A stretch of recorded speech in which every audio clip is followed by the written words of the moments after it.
Assalamualaikum dan selamat sejahtera. Saya Haziq daripada Yawas Rangers. Bersama saya hari ini adalah Puan Suhaila Ahmad Hahiruddin, seorang pengajar bahasa Inggeris daripada Shah Alam. Saya perkenalkan Puan Suhaila. Terima kasih. Terima kasih sudi datang ke studio Yawas. Terima kasih kerana menjemput. Terima kasih. Hari ini Puan, kita ada topik penting yang kita nak bincangkan berkenaan dengan kesan-kesan pandemik terhadap kanak-kanak dan remaja di Malaysia.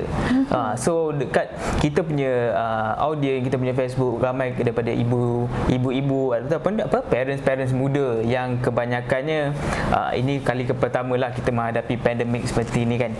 So banyak benda yang kita perlu belajar. Itu adalah norma baru bagi kehidupan kita sebagai manusia di zaman COVID-19. So ada beberapa soalan daripada rakyat Malaysia, rakyat Negeri Selangor khususnya, nak bertanya berkenaan dengan cara-cara kesan pandemik terhadap emosi anak-anak, pembelajaran dan sebagainya. So kita boleh mulakan dengan soalan? Oh, boleh. Okey Puan, soalan yang pertama, seperti sedia maklumlah, ibu bapa memainkan peranan penting dalam memainkan emosi anak-anak, terutama berada di rumah sepanjang perintah kawalan pergerakan ni. So tak kala berada di rumah yang dalam tempoh masa yang lama, dia tak dapat bergaul dengan rakan-rakan mereka di sekolah ataupun di taman permainan.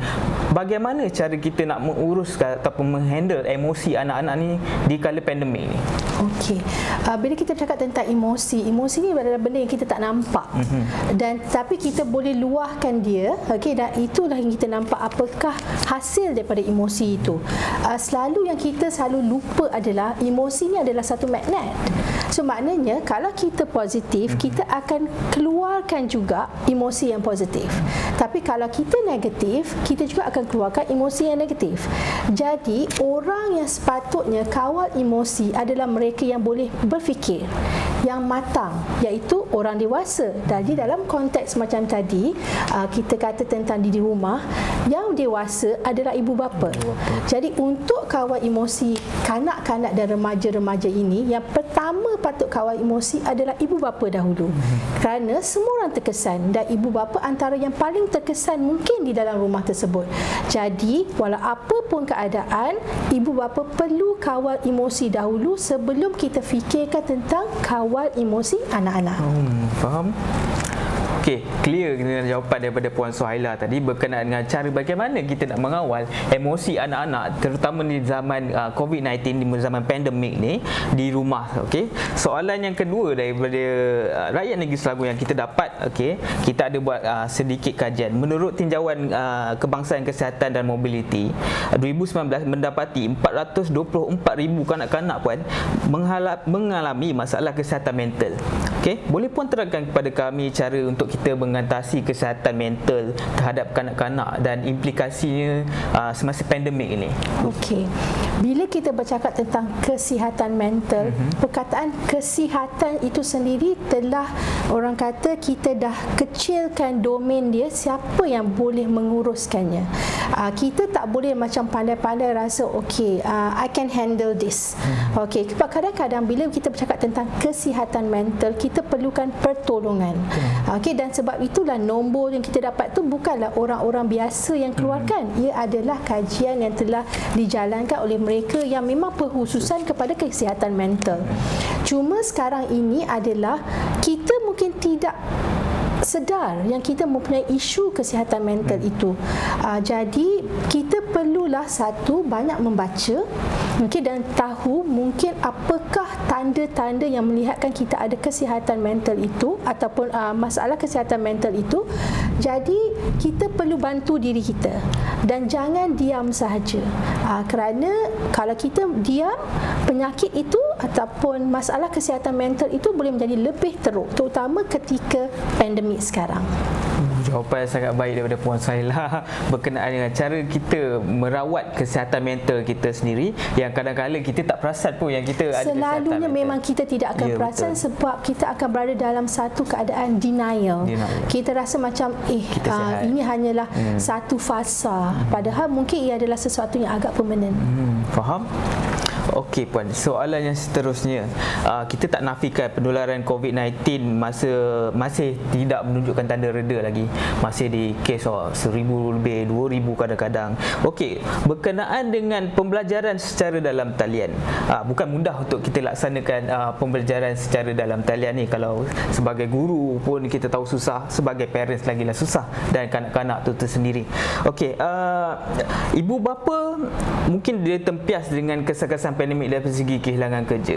Kanak-kanak dia tempias daripada segi tak dapat bergaul dan pembelajaran secara dalam talian secara keseluruhan. Okey, bagi pendapat Puan, proses pembelajaran daripada rumah ni adalah cara yang terbaik dan berkesan terhadap semua golongan seperti luar bandar dan bandar? Okey, ini tajuk yang sebenarnya agak besar kalau kita nak pecah-pecahkan.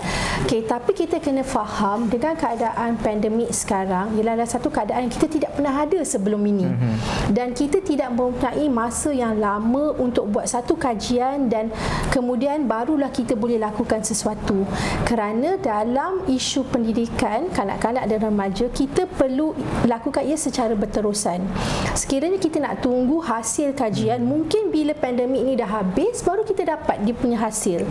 Jadi hasil daripada apa data-data yang didapati, cara yang terbaik adalah kita lakukannya melalui atas talian. Cuma atas talian tu sendiri ada pendefinisiannya. Adakah ia secara live, adakah ia kita rekodkan, ataupun ia hanyalah mungkin kita katakan kita photostate sesuatu dan beri secara dalam bentuk modul dan kanak-kanak itu boleh bawa pulang. So dari segi ini bukanlah isu atas talian sendiri yang patut kita ketengahkan, tetapi adalah kreativiti guru itu sendiri untuk melihat kanak-kanak ataupun murid-murid yang mereka ajar.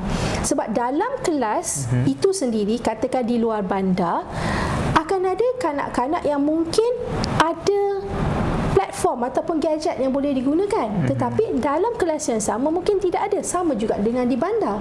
Kita jangan pukul rata mengatakan mereka di bandar semuanya okey, sebab semua keluarga ada isu masing-masing. Sebab tu saya katakan di sini adalah kreativiti, kepandaian terletak kepada guru-guru di dalam menentukan apakah kaedah pendidikan yang terbaik. Sebab pendidikan mesti diteruskan kerana ia amat-amat penting.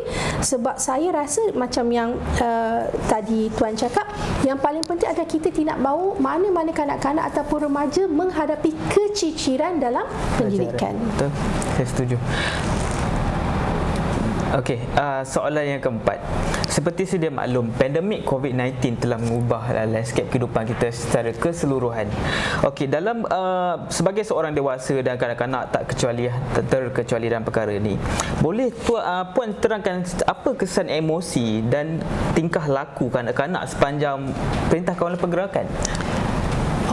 Macam tadi kita dah cakap tentang emosi pada awal tadi, kan? Okey, dia sebenarnya terpulang kepada bagaimana ia dikendalikan. Sekiranya ia dikendalikan dengan baik oleh ibu bapa terutama, sebab kita fokuskan dalam keluarga itu ada ibu bapa dan kanak-kanak. Jika ibu bapa dapat orang kata mengawal dengan baik, mungkin anak-anak itu juga akan dapat kawal emosi dan tingkah laku dengan baik juga. Tetapi kalau sekiranya ia adalah di sebaliknya, ia akan menjadi mungkin kesan emosi dan juga tingkah laku yang negatif. Tapi macam mana pun kita kena faham bila ada perubahan dalam keadaan, suasana, pasti akan ada perubahan. Maknanya kita tidak boleh expect kanak-kanak untuk menghadapi emosi dan tingkah laku yang sama seperti sebelum pandemik.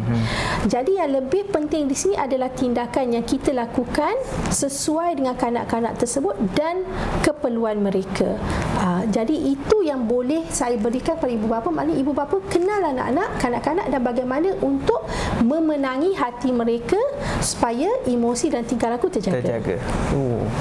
Okey, jawapan tu saya rasa clear untuk semua ibu bapa, bagaimana kita nak mengurus tingkah laku anak-anak, emosi dan sebagainya dalam musim pandemik ni. Kalau boleh saya sambung sikit. Boleh, tak ada masalah. Macam saya kata tadi, bila kita tak boleh nak kawal, maknanya kita perlukan pertolongan. Di sinilah pentingnya ibu bapa, bila kita rasa kita tak boleh kawal, kita jangan rasa macam satu sama ada kita ego, ataupun satu kita rasa macam so down dan kita tak nak mencari solusi ataupun mencari pertolongan. Itu yang paling penting. Kadang-kadang tu solusi bukan datang pada kita. Kita perlukan pertolongan. Jadi saya mengharapkan ibu bapa di luar cukup terbuka untuk meminta pertolongan apabila perlukan pertolongan. Okey, soalan yang kelima, Puan.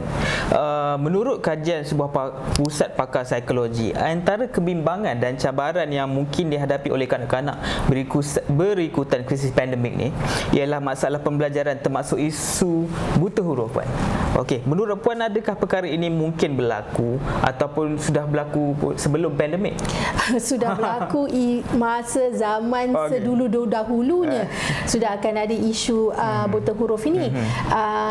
Ia bukanlah kerana pandemik itu sendiri, cuma mungkin sebab kita bercakap tentang pandemik, kerana cara pendidikan itu telah berubah, mungkin ia boleh dia katakanlah pelajar itu sudah biasa dengan pendidikan yang berbentuk bersemuka. Sebagai contoh, tiba-tiba dia perlu melalui pembelajaran yang dalam bentuk atas talian. Mungkin kalau katakan tidak betul ataupun tidak efektif kaedah itu, membuatkan kanak-kanak tersebut tidak mahu belajar lagi. Dia mungkin kecewa, dia mungkin malas, mungkin macam-macam sebab. Jadi di situ seperti yang saya kata tadi, guru-guru perlu main peranan untuk kreatif, supaya kalau kanak-kanak itu sepatutnya sudah pun menunjukkan boleh membaca, maknanya tidak mempunyai isu buta huruf, untuk tidak regress semasa pandemik ini. Tetapi sekiranya kanak-kanak itu sememangnya sudah pun buta huruf sebelum pandemik, ia mungkin isu-isu lain yang lebih kita kena ambil berat, terutama semasa pandemik ini, kerana lagilah dia akan jauh daripada sistem pendidikan itu sendiri. Okey, kita dah tanyakan 5 soalan kepada Puan Suhaila berkenaan dengan emosi kanak-kanak, kesihatan mental, pembelajaran dari rumah berkaitan dengan kanak-kanak dan remaja di Malaysia ni. Jadi cukup 5 soalan dan kita akan kembali ke episod yang seterusnya bagi mengupas lebih lanjut lagi berkenaan dengan remaja pula.